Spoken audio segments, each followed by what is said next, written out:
Alright boys and girls, patch 10.1.5 introduced a brand new revamp of the Paladin Holy class spec, and now we're going to go through the main skills and cooldowns that you're going to be using when playing in a Mythic Plus dungeon. Keep in mind that I'm not the best Paladin in the world, but everything that I'm going to show you, including the builds, is quite sufficient for you to play keys into the low 20s without any problem and have a blast. Having said that, keep in mind that Holy Paladin is a melee class, a melee healer, and I'm going to cover only the melee aspects of the spec. There are builds that are relying on caster builds, but I'm not going to cover those into detail because they're not superior to the melee one. You also need to keep in mind that Holy Paladin has an additional resource, which is the Holy Power that you have to manage, which makes it a little bit different and a little bit more difficult than other classes, because on top of the mana, you have additional resource and you're also in melee. So in my eyes, this is a little bit more difficult than other healers, so if you're just starting out, maybe you can pick a shaman or a priest. But if you're willing to go through the learning curve, I promise you this class is amazing, especially with the new changes. So without further ado, let's go to the main spells that you're going to be using. Holy Shock is the most emblematic Holy Paladin spell, and this is an instant cast. You can either cast it on an ally to heal him, or you can cast it on an enemy to do damage. It generates Holy Power, which we'll get to in just a second, and it has an increased critical strike chance. Now, as simple as this sounds, I cannot stress hard enough how important that spell is, because almost every other spell or talent that you actually have is somewhat connected to Holy Shock. It's either directly affected by Holy Shock or it has some passive benefit from Holy Shocking. So basically your main goal as a Holy Paladin is to use the Holy Shock as much as you can. If there's an ally that is taking damage, you can just heal them, and if everybody is topped up, you can just Holy Shock an enemy for damage. The most prominent example of this is a talent called Glimmer of Light. This basically leaves a mark on your Holy Shock target, and every time you repeatedly Holy Shock, the initial target is either healed or damaged based on that if it's an ally or an enemy. And the amount is also increased based on the number of glimmers that you have spread to your party or your enemies. So just based on this single talent, you can already see that the more you Holy Shock, the better it gets, whether if it's you want to do damage or healing. And just to show you more synergies that you have with Holy Shock, Glimmer of Light and your talents, there are nodes that can actually give you a free Holy Shock and refund the charge. They increase the damage and healing of Glimmer of Light, they increase the Holy Shock's mana refund and deal more healing and damage. They increase the critical chance of Holy Shock, and they also give you an additional charge. As you can see, that brings more and more value to Holy Shock, but this does not stop here. There are a whole bunch of talents that work with Glimmer of Light exclusively, so just spending Holy Power can actually trigger the Glimmer of Light on your target. It also reduces the damage that the targets take as long as they are affected by Glimmer of Light. There's a talent that increases the amount of targets that can have the Glimmer of Light active on them, and even if you have the Glimmer of Light on a target that is on full health, 50% of the overhealing is actually converted into an absorb shield. So hopefully all of this is going to convince you that the more you Holy Shock, the more you spread the Glimmer of Lights, and even if you're overhealing, you get benefit from absorb shields. So the more you do all of this, the better it gets. And even though there are even more talents and skills that you can use which are connected to Holy Shock and Glimmer of Light, we'll get to those in just a second, but now let's look into some of the other skills, because obviously once you go into an M+ dungeon, you're not just going to go through it by only Holy Shocking. As you already saw, Holy Shock generates Holy Power, and you're capped at having 5 Holy Power at most. You can then spend that Holy Power on different skills, and one of the most useful skills that you're going to be spending it is Word of Glory. This one costs 3 Holy Power, and this is a huge single target heal, which is also instant. Let me also mention there's another spender which also costs 3 Holy Power. It's called Light of Dawn, and this actually heals 5 injured allies in a frontal cone in front of you. And while this is a very useful spell in the raid, you're not going to be casting this a lot in M+. There were different talents and synergies in previous builds that will actually make you cast more Lights of Dawn, but they're not included into the current specs, and you also have better options if you need to do AoE healing, so keep in mind that you have this spell, you can bind it to a key, but don't feel obligated to use it. And now that we mentioned Word of Glory, let's mention a spell that synergizes with it very well. Consecration is basically cast on your location and it damages the enemies that stand in the patch on the ground.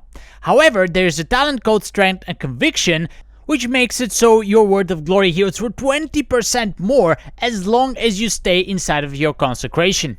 As you can also see, your Shield of Righteousness, which is your damage spender of Holy Power, also does more damage, so basically you want to drop this, you do passive damage to all of your enemies, and you get some passive benefits, as long as you stay inside of it. This spell is also instant cast, so basically you want to make sure that you're casting this at all times and you're standing inside of it to get the benefits. There are even some talents that make it so that it heals you and your allies that stand inside of it, but right now they're not that good and are usually skipped because you have better options and better nodes, but just keep that in mind. Next on the list, I'm going to mention two spells that actually seem like damaging spells, but they actually generate holy power, which you can convert to healing, and they have some talents that can make it so they contribute to your HPS significantly. The first one is Judgment. It smacks your target for a bunch of damage and it generates 1 holy power, which sounds pretty boring, but wait until you see the talents. Greater Judgment deems your target unworthy and it basically reduces the damage that the target deals. That reduction amount is increased by 100% every time you land a critical strike with your Holy Shock, and as we know already, Holy Shock has improved critical strike rate. That increase comes from a base Paladin talent called Infusion of Light, and since you're never going to be casting Flash of Light or Holy Light, your judgments are going to be consuming the Infusion of Light all the time. And if you think this is insignificant, you will be surprised how much work actually Greater Judgment does at the end of the run. If you check your details, it will be about 10 to 15% of your overall healing, which is a huge amount. As you can see, it doesn't end here, there are 2 more talents. Awakening makes it so that Judgment does more damage, and it activates your Avenging Wrath, which we're going to mention in just a second. It's one of your biggest cooldowns.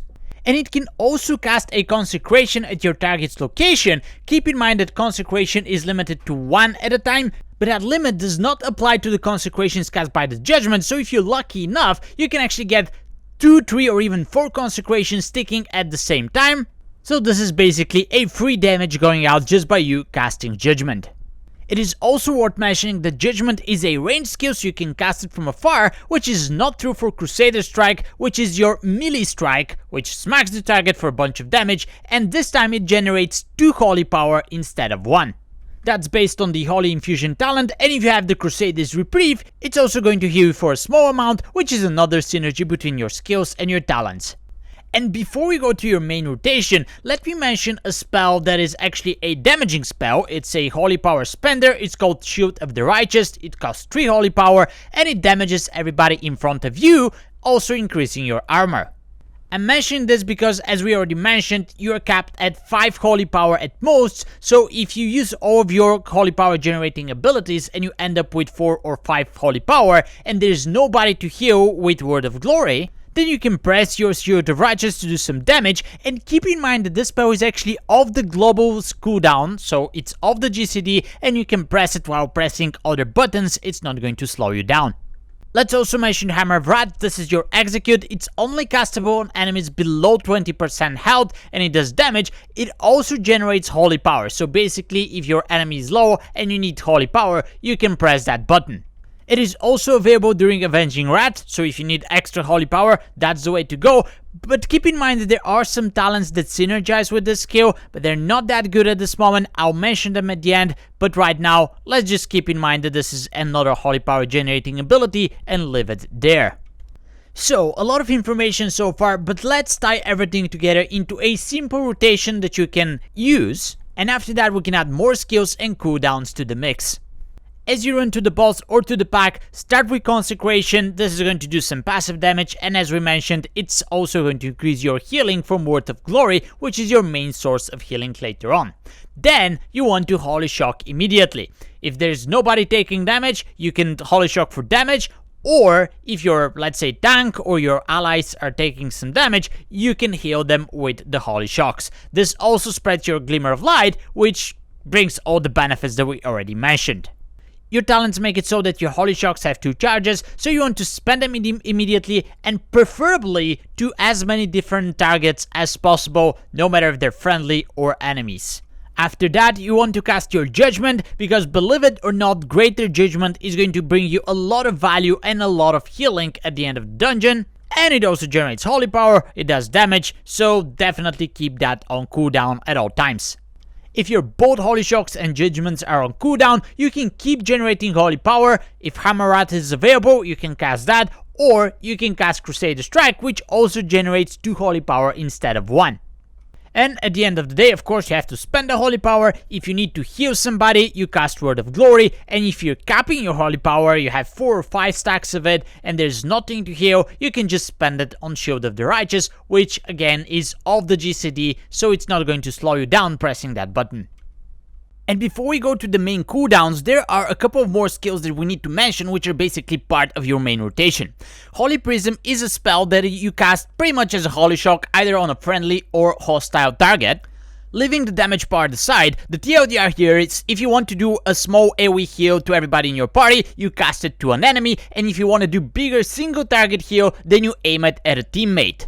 Now, this spell is usually not that important and interesting, but in this case it is, because it's very tightly connected to our 4-piece tier set bonus. Your Holy Shock critical strikes reduce the cooldown of Holy Prism by 1 second from the initial 20, the healing is increased by 80%, and it generates 1 Holy Power if you cast it on an enemy, or 3 Holy Power if you cast it on an ally.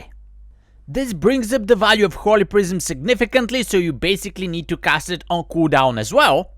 And as of right now, it outperforms the other spell affected by our 4-piece tier set bonus, which is Light's Hammer. This is the same node as Holy Prism, so you can pick only one of those 2 spells. The other extremely important part of your toolkit to mention is the Beacon of Light. This is a base spell that every Holy Paladin has. You basically mark one of your friends as a target, and all the healing that you do is also transferred to that target for free. Once you mark your target, the beacon stays there forever or until they die, so you don't actually have to recast that spell. There's also a talent that increases the amount transferred to your Beacon of Light, and this is where things get complicated, because then you have a node which is shared with Beacon of Fate and Beacon of Virtue, so you can again pick only one of those 2. Now let me talk a little bit about that, because this is a very important choice, although I don't think there's a wrong choice that you can make here, because both of those spells are pretty good. If you're min-maxing, Beacon of Fate is probably a little bit better right now than Beacon of Virtue. Beacon of Fate lets you choose a second target as a beacon, so basically you now have 2 beacons, but the amount transferred is at 30% reduced effectiveness. Both beacons, once cast, will stay on the target for as long as they're alive, but the trick here is that you have to pick targets that you know will be taking damage. And since the situations and the fights in the dungeon will change, you actually have to change the beacons on your targets if you want to be effective with that spell. You can have a beacon on your tank when he's taking a lot of damage in another target, but if you go into a heavy AoE situation, usually the tank is not the one who's going to die in that case, so you'd like to switch your beacons to your 2 most squishiest targets.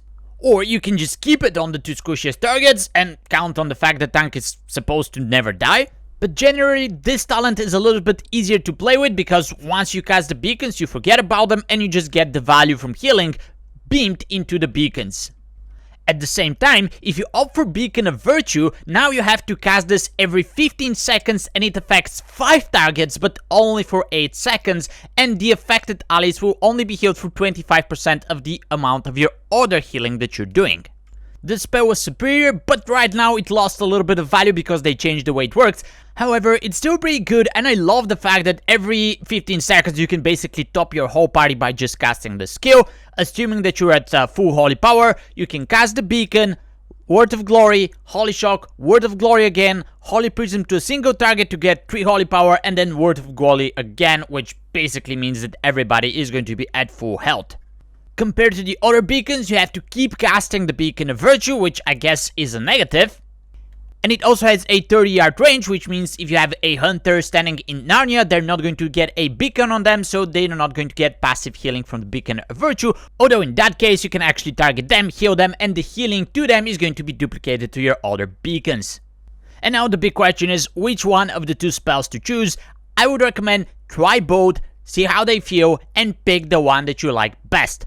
On paper, Beacon of Faith is a little bit better, but I personally like better the playstyle with Beacon of Virtue and the plays that cheat allows you to do.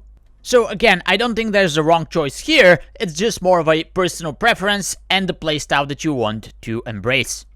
No matter what beacon you choose, plus Holy Prism basically covers the AoE healing that you do in certain situations.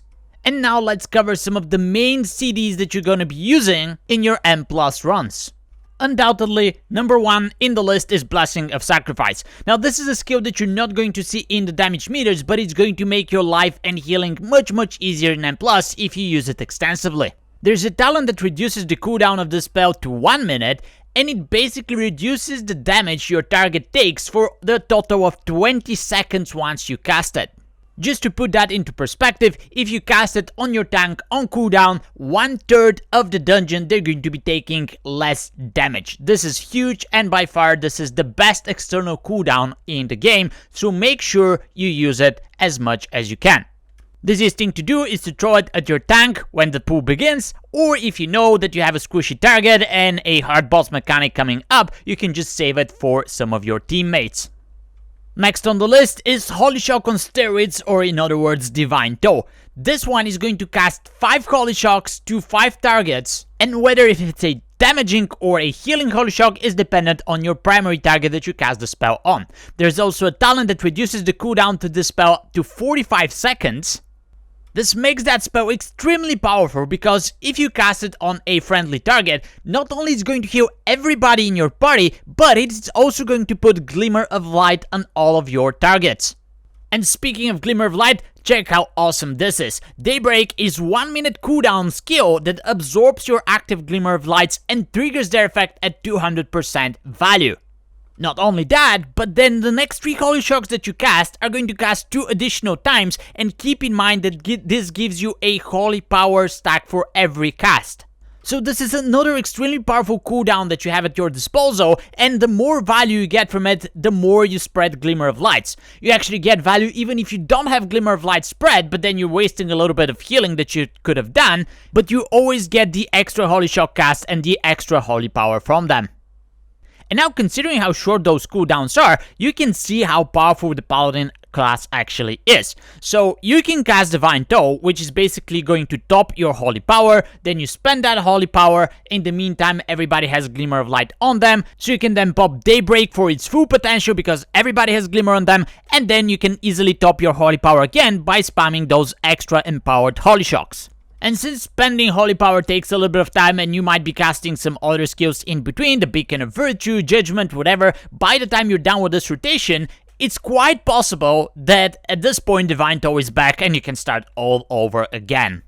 Now, everything that I mentioned so far is more than enough for you to have enough in your toolkit to basically handle every situation, but there is actually so much more that you have at your disposal, which makes the Holy Paladin class so powerful at the moment.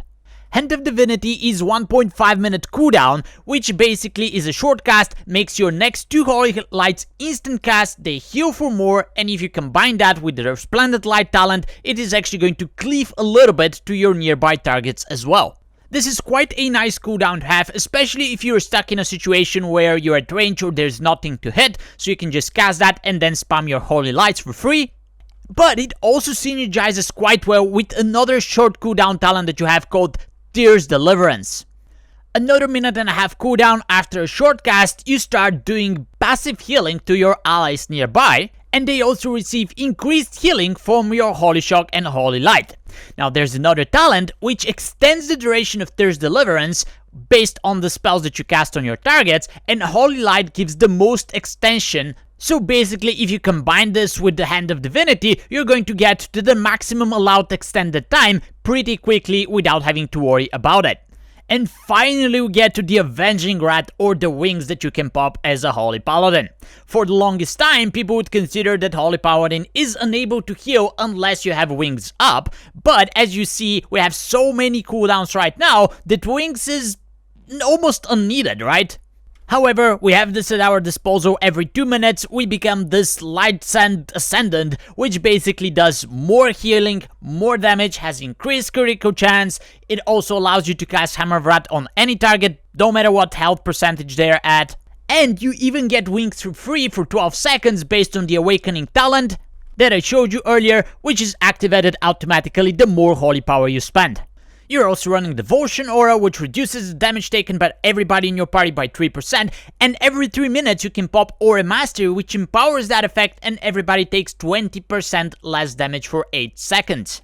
This is extremely good when you know there's a boss mechanic that's going to hit everybody in your team, so you can just press that button and mitigate a lot of the incoming damage.